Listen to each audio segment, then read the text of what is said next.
যেতে দেওয়া হয় না। শুধুমাত্র বলা হয় বিভিন্নভাবে জামাত সম্পর্কে যে শুধু এই কাজ করে ওই কাজ করে, কিন্তু কার্যত আমরা সামনে কোনোদিন দেখি না।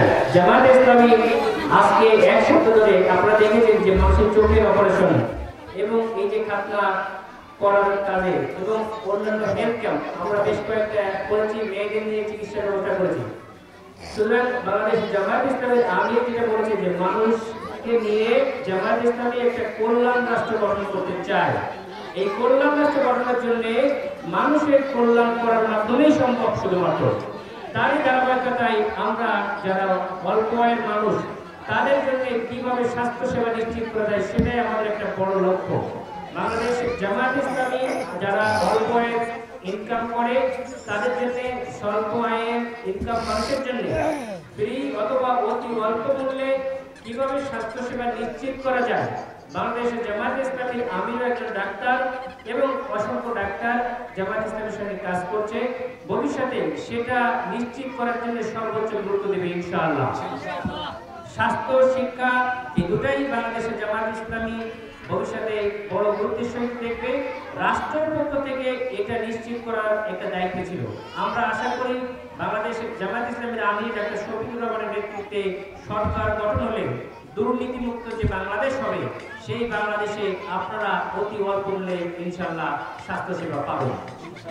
আমরা অত্যন্ত আনন্দিত যে আজকে আপনাদের এই পরিবারগুলোর পাশে আমরা সহযোগিতা না, আপনাদের পরিবারের একটা অনুষ্ঠানের অংশীদার আমরা হতে পারলাম। এর জন্য আল্লাহর দরবারে আমরা শুকরিয়া আদায় করছি, আলহামদুলিল্লাহ।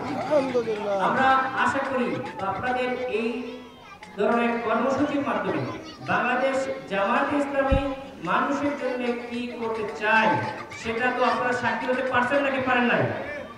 জামাত ইসলামী কোনদিন আপনাদের নির্দিষ্ট যে বরাদ্দ থাকে জামাত ইসলামীর নেতৃত্ব সেটা কোনদিন মেরে খাবে না। জামাত ইসলামী কোনো শাসক হবে না। জামাত ইসলামী নেতৃবৃন্দ সবসময় সেবক হিসেবে কাজ করবে। সেটাই একটা পাইলট স্টাডি ইনশাআল্লাহ।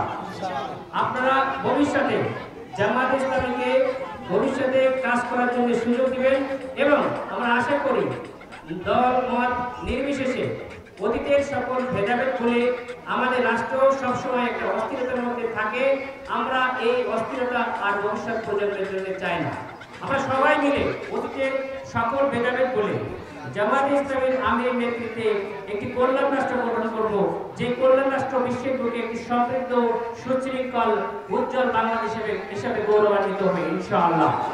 এই বাংলাদেশে নারী পুরুষ গরিব বড়লোক সবাই মিলে এমন একটা মানসম্মত জীবনযাপন করবে, এটাই আমাদের প্রত্যাশা ইনশাআল্লাহ।